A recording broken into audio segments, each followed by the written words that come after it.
Hi, my name is Corey Kogan. I'm the Global Practice Leader for Productivity for Franklin Covey. I want to welcome you to a very quick overview of the 5 choices to extraordinary productivity. We're going to do this in 3 segments. 1, what's the problem around productivity today? Number 2, what's it costing us? And last, the solution, the 5 choices to extraordinary productivity. Let's talk about the word productivity. When you ask people what that means, most of the time they say the measures of input and output. It's absolutely right, the results of an organization. For Franklin Covey, for 30 years, we've been in the business of studying and research how people can be productive, human productivity, how they can bring their best selves to work. And that's what we're working on here with the 5 choices to extraordinary productivity. Let's take a look at some of the problems that we're dealing with today. Look at this image. Tell me if this is you or somebody you know. Are we taking our gadgets to bed with us? Or are we working so hard that we just have to work through the night? Take a look at this image. What do you see? We think that we've defined the word victory in the 21st century to mean just barely getting to a deadline, versus have we done it with quality? So there's this tsunami of stuff coming at us all day long. Information, demands, our boss, everything's coming at us, and we just sort of feel buried, don't you think? So what I'd love for you to do is take a look at this video and see if you can relate. And with the 5 choices, we have created a whole new set of world-class videos for our clients like you. Take a look.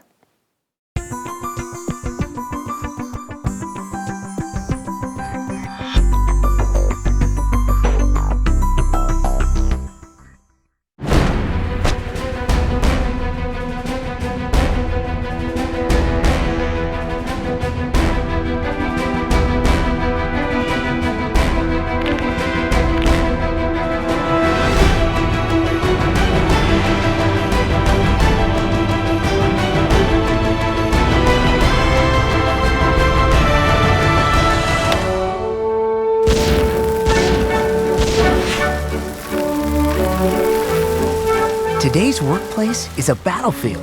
As soon as you enter, you are fighting to survive an onslaught of urgent tasks, emails, meeting requests, and deadlines. It's like an avalanche of gravel that threatens to bury you alive. And just when you think you've dug yourself out, it starts all over again.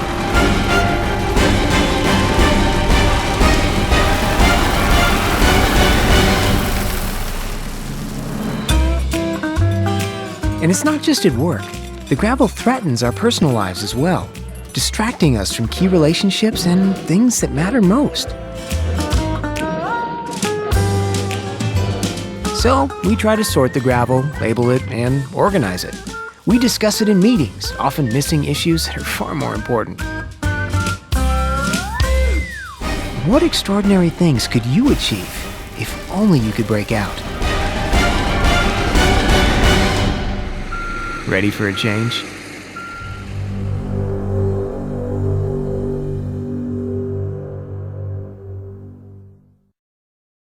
So are you ready for a change? There's 3 problems that we know exist today in a way that they never have before. Here comes the first one. We're making more decisions today than we ever have before. If you go back in time and think about 50, 60, 100 years ago in the industrial age, people, put a widget here and made a couple of decisions during the day or about their job. Today, you are hit with hundreds of decisions all day long, and we're trying to get it all done, and maybe not choosing the right decisions through the day as well as we're trying to get everything done.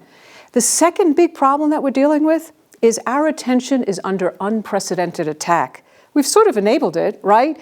The onset of the fax machine brought us information to our fingertips, computers, laptops, smartphones. We just were craving all this information, and we're getting bombarded every day, every few seconds with our adrenaline getting hit. And you know what? Part of the work with the 5 choices is that we have partnered with some of the top brain scientists in the world to help us understand what we need to do differently to stop that kind of behavior and really get important things done. The third thing is, if we're making all of these decisions and our attention is under unprecedented attack, that's exhausting. We're under personal energy crises today. We're just exhausted. So with those 3 problems, we know they exist, and we have to ask the question, so what? So do we just push through? Or what's it costing us? I just need to go back in time a little bit to be able to point that out. When you went back into the industrial age, back in the late 1800s, early 1900s, scientific management, the assembly line came into being, Henry Ford, and that whole process, management, changed the world, changed our standard of living, changed the things that we could purchase. And it increased productivity 50-fold of the manual worker. We're at that same precipice today because, interestingly enough, today's workforce and its leaders are mainly knowledge workers. We use our minds. Software developers, salespeople, training professionals, HR professionals, most of us. And 70% of the workforce is knowledge workers. And we're sort of not prepared to have the same kind of scientific management process in place to be able to be highly productive today in the midst of all those problems. Let me show you a little bit about what I mean. We've been doing a survey since 2005 of 350,000 people to date who have self-reported that they are spending 60% of their time and energy on important things and 40% on unimportant and irrelevant things. And just think about that, 40%. If your equipment was only operating at 60% efficiency, what would you do? And sometimes I think we look at our people and say, I hope they can get better. Well, we know today that the solution to this has to be the following. What it's about is our people need to be highly skilled in decision management, attention management, and energy management. We also know that all of us have the opportunity and the ability to achieve extraordinary productivity. It's in all of us. And if we employ decision management, attention management, and energy management, we're well on our way. And that's what the 5 choices are about. So take a look at this graphic here. You can see that the first 2 choices are very specific and intentional around decision management. The second 2 choices are about attention management, and the 5th choice is about energy management. So let me explain a little bit about each choice so you get the full picture. Here we go. Choice 1, just imagine this. One of your employees or you show up for work and everything is coming at you. And in choice 1, act on the important, don't react to the urgent. It's about the skills of discernment. And as a result of going through choice 1, you should be able to discern everything that's coming in and saying, is it important, is it not? You should be able to align that with your boss, with your peers, so you're all in agreement. Is it important, is it not? If I have the ability to do that, I have the skills of discernment, I can move on to choice 2. In choice 2, we define potential. By doing choice 1 and knowing that I can discern and pick out the important things, then it gives me oxygen to say, you know what?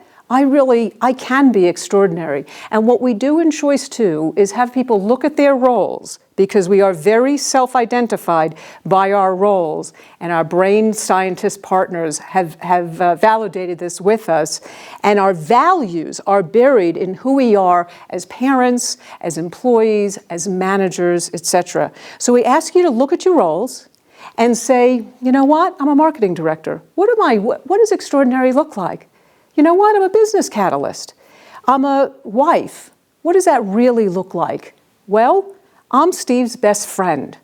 And so now I'm redefining my role to inspire me to say, you know what, I can do that. If I have choice 1, the skills of discernment, and I've got choice 2, defining potential through my roles, we can move to choice 3, which is about scheduling priorities. I could dream about being good. I have to operationalize it. I need the disciplines of knowing how to get the big rocks done amidst all that gravel from the video we saw earlier. How do I make sure, knowing that the world's not going to change because you and I had this conversation, but I have to make sure I'm so clear on what's important. I know how to discern some of the unimportant, and every week I'm going to apply the disciplines of weekly planning, time zoning, and daily planning, amongst other things, in order to make sure I'm getting the important things done, even when your boss comes to you and says, I need this now. If we do the first 3 choices, That takes us to choice 4. We have workflow process through the first 3 choices. And so with 4, we're going to align our technology. Rule your technology. Don't let it rule you. And we're going to take all that great workflow and align it and turn either Outlook or Lotus Notes into a productivity tool. We're going to have some great brainstorm conversations around the applications that are helping you get to your goals and fulfill your role. And we're going to take a look at a couple of the applications that maybe you go, maybe it's not so important. That brings us to choice 5. You know, if you do choice 1 through 4 really well, you're going to be energized. Anytime you do good work, you feel extraordinary, you know you're energized. The problem is that you can't sustain that without some help. And with the help of our brain scientist partners, we've identified the 5 energy drivers that are key to good oxygen and glucose, keeping our brains sustained, which leads to great physical and mental health. So those are the 5 choices, and again, I hope you see where decision management is in choice 1 and 2, attention management is in 3 and 4, and the skills of energy management are in 5. These 5 choices are the requirements for our workforce to achieve extraordinary productivity in the 21st century. For more information, please contact your client partner to understand how you can become a certified facilitator in your organization or bring an on-site pilot program to understand how this might roll out to your team or organization. Thank you for your time today and good luck with extraordinary productivity.